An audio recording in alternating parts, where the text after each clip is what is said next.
ഉപയോഗിച്ച് സത്യപ്രതിജ്ഞ ചെയ്യുന്ന ആദ്യത്തെ ന്യൂയോർക്ക് സിറ്റി മേയറായി സൊഹ്റാൻ മംദാനി മാറി.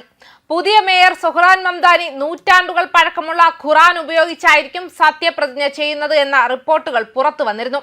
ന്യൂയോർക്ക് നഗരത്തിലെ ഒരു മേയർ സത്യപ്രതിജ്ഞ ചെയ്യാൻ ആദ്യമായി ഇസ്ലാമിന്റെ വിശുദ്ധ ഗ്രന്ഥം ഉപയോഗിക്കുന്നതും നഗരത്തിന് ചരിത്രപരമായ നിരവധി നേട്ടങ്ങൾക്ക് അടിവരയിടുന്നതുമാണ്. സിറ്റി ഹാളിന് താഴെയുള്ള അടച്ചിട്ട സബ്വേ സ്റ്റേഷനിൽ അർദ്ധരാത്രിക്ക് ശേഷം 34-കാരനായ ഡെമോക്രാറ്റ് മേയറാകുമ്പോൾ ആ സ്ഥാനം വഹിക്കുന്ന ആദ്യത്തെ മുസ്ലിം, ആദ്യത്തെ ദക്ഷിണേഷ്യൻ, ആദ്യത്തെ ആഫ്രിക്കൻ വംശജനായ വ്യക്തിയാണ് അദ്ദേഹം. ഈ നാഴികക്കല്ലുകളും ചടങ്ങിനായി അദ്ദേഹം ഉപയോഗിക്കുന്ന ചരിത്രപരമായ ഖുറാനുകളും രാജ്യത്തെ ഏറ്റവും ജനസംഖ്യയുള്ള നഗരത്തിലെ ദീർഘകാലവും ഊർജ്ജസ്വലവുമായ മുസ്ലിം ജനസംഖ്യയെ പ്രതിഫലിക്കുന്നുവെന്ന് ഒരു പണ്ഡിതൻ വ്യക്തമാക്കിയിരുന്നു. ഫെഡറൽ, സംസ്ഥാന, നഗര ഭരണഘടനകൾ ഉയർത്തിപ്പിടിക്കുമെന്ന് സത്യപ്രതിജ്ഞയ്ക്ക് ഒരു മതഗ്രന്ഥത്തിന്റെയും ഉപയോഗം ആവശ്യമില്ലെങ്കിലും മംദാനിയുടെ മുൻഗാമികളിൽ ഭൂരിഭാഗവും ബൈബിളിലാണ് സത്യപ്രതിജ്ഞ ചെയ്തത്. പ്രചാരണ വേളയിൽ ചിലവ് താങ്ങാനാവുന്ന വിലയുടെ കാര്യത്തിൽ അദ്ദേഹം വളരെയധികം ശ്രദ്ധ കേന്ദ്രീകരിച്ചിട്ടുണ്ടെങ്കിലും തന്റെ മുസ്ലിം വിശ്വാസത്തെക്കുറിച്ച് മംദാനി തുറന്നു പറഞ്ഞിരുന്നു. ദക്ഷിണേഷ്യൻ മുസ്ലിം വോട്ടർമാരിൽ ആദ്യമായി വോട്ട് നേടിയ നിരവധി പേർ ഉൾപ്പെടുന്ന ഒരു പിന്തുണ അടിത്തറ കെട്ടിപ്പടുക്കുന്നതിനിടെ 5 ബറോകളിലുടനീളമുള്ള പള്ളികളിൽ അദ്ദേഹം പതിവായി പ്രത്യക്ഷപ്പെട്ടിരുന്നു. സബ്വേ ചടങ്ങിനിടെ മിസ്റ്റർ മംദാനി 2 ഖുറാനുകളിൽ കൈവയ്ക്കുന്നു. തുടർന്ന് വർഷത്തിലെ ആദ്യ ദിവസം സിറ്റി ഹാളിൽ നടക്കുന്ന ചടങ്ങിൽ മൂന്നാമത്തേത്. 2 അദ്ദേഹത്തിന്റെ മുത്തച്ഛന്റെയും മുത്തശ്ശിയുടെയും വകയായിരുന്നു.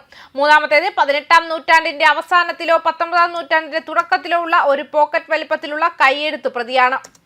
ഇത് ന്യൂയോർക്ക് പബ്ലിക് ലൈബ്രറിയുടെ Schomburg centre for research in black cultural ശേഖരത്തിന്റെ ഭാഗമാണ്.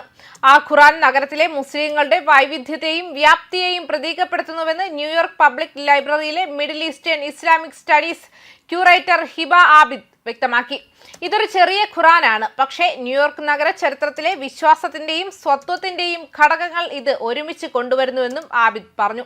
മിസ്റ്റർ മംദാനിയുടെ മുത്തശ്ശിമാരിൽ നിന്നുള്ളവയെക്കുറിച്ച് കൂടുതൽ വിശദാംശങ്ങൾ ക്യാമ്പയിൻ നൽകിയിട്ടില്ല. അതേസമയം ഖുറാൻ ഉപയോഗിക്കാനുള്ള തീരുമാനത്തിനെതിരെ ചില യാഥാസ്ഥിതികർ പുതിയ വിമർശനം ഉന്നയിച്ചിട്ടുണ്ട്. മംദാനിയുടെ സ്ഥാനാരോഹണത്തെക്കുറിച്ചുള്ള ഒരു വാർത്താ ലേഖനത്തിന് മറുപടിയായി അലബാമയിലെ US സെനറ്റർ ടോമി ട്യൂബർവില്ലെ സോഷ്യൽ മീഡിയയിൽ ശത്രു കവാടങ്ങൾക്കുള്ളിലാണ് എന്ന് എഴുതി. പൗരാവകാശ സംഘടനയായ council on American Islamic relations മുൻകാല പ്രസ്താവനകളുടെ അടിസ്ഥാനത്തിൽ ട്യൂബർവില്ലയെ മുസ്ലിം വിരുദ്ധ തീവ്രവാദിയായി പ്രഖ്യാപിച്ചു. ഇത്തരം തിരിച്ചടികൾ പുതിയതല്ല. 2006-ൽ കോൺഗ്രസിലേക്ക് തിരഞ്ഞെടുക്കപ്പെട്ട ആദ്യത്തെ മുസ്ലിമായ കീത്ത് എൽസൺ തന്റെ സത്യപ്രതിജ്ഞയ്ക്ക് ഖുറാൻ ഉപയോഗിക്കാൻ തീരുമാനിച്ചതിന് യാഥാസ്ഥിതികരിൽ നിന്ന് വിമർശനം നേരിടേണ്ടി വന്നു.